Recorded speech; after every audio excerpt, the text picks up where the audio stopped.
My vehicle was a 1990 Jeep Cherokee Laredo. Had 156,000 miles, and it was a good car. Oh geez. Yeah, lots. Pulled over several times. We flooded it one time. That was pretty good. Had about 8 inches of standing water in the cab. Let's see. Yeah, we almost got arrested for street racing. Did some urban jeeping. The urban jeeping is definitely fun. Yeah, lots of four-wheeling. Got stuck. Tons of trail miles on that. Popped a tire at Brown's Camp. Oh, and one other good one. It blew up with me in it. Basically, I just dropped my friend off in Metzger and was driving back, and all of a sudden I saw smoke coming out of the cab, so I casually started to pull over. I was going to check what was under the hood. Then I hear some voice from the side of the road yell fire. So I kind of jumped out of the car while it was still moving. Then I chased it back down, pulled the e-brake, and ran away because there was a full tank of gas and I didn't really want to get blowed up.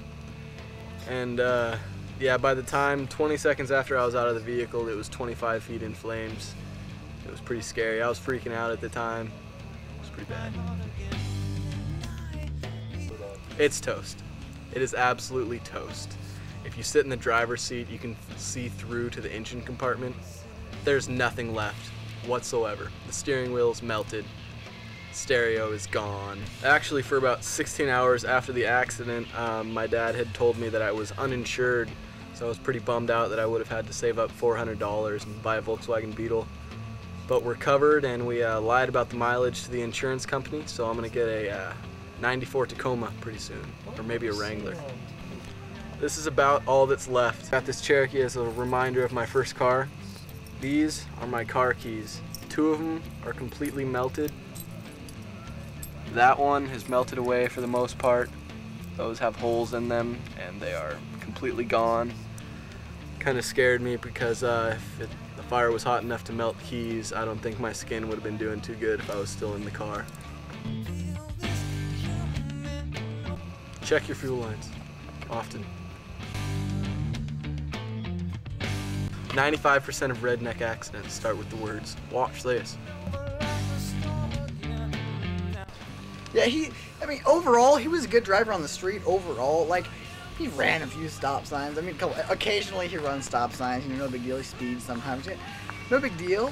I mean, but once he gets off road, man, it's all over. Like, he'd look at an obstacle, like at Brown's Camp, and be like, I bet you I can do that. I'd be like, oh, no, you can't.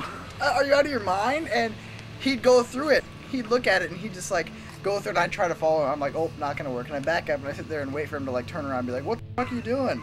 Excuse me. Oh yeah, he can't really. He has really bad like he doesn't think you need to scout anything out, right? You're supposed to get out and look at the thing, make sure you can do it. You know, look for things to look out for. No, not Jason. No. Yeah, he always thinks, as long as you have momentum, you're fine. But no, not this time. Off-roading in this like construction area. He's like, okay, let's go get a car wash. It's like, okay. Before he goes, he turns off to the right and turns into this puddle. I have pictures of it. It's really gruesome. And he drives into the puddle, and he realizes that, oh, he's not going out that way. So he tries to back up, and he sinks like a rock. He's got 4 people in his car, rolls his window down, yells out the window, hurry up, get the tow strap, we're flooded! And I was like, oh Christ. And so I position my car, get my tow strap out and my pins and stuff, and Ted wades through this muddy, murky water with just his shorts on. Wades through there, finally gets it hooked up, and I reef him out, and you should have seen, his parents never found out about this. You should have seen the water in the bottom of his car. It was ridiculous. It was about a foot, you say, from the floor. It was unbelievable. He had his foot like up on the dashboard so his feet wouldn't get wet. It was unbelievable. But overall, he's a good driver.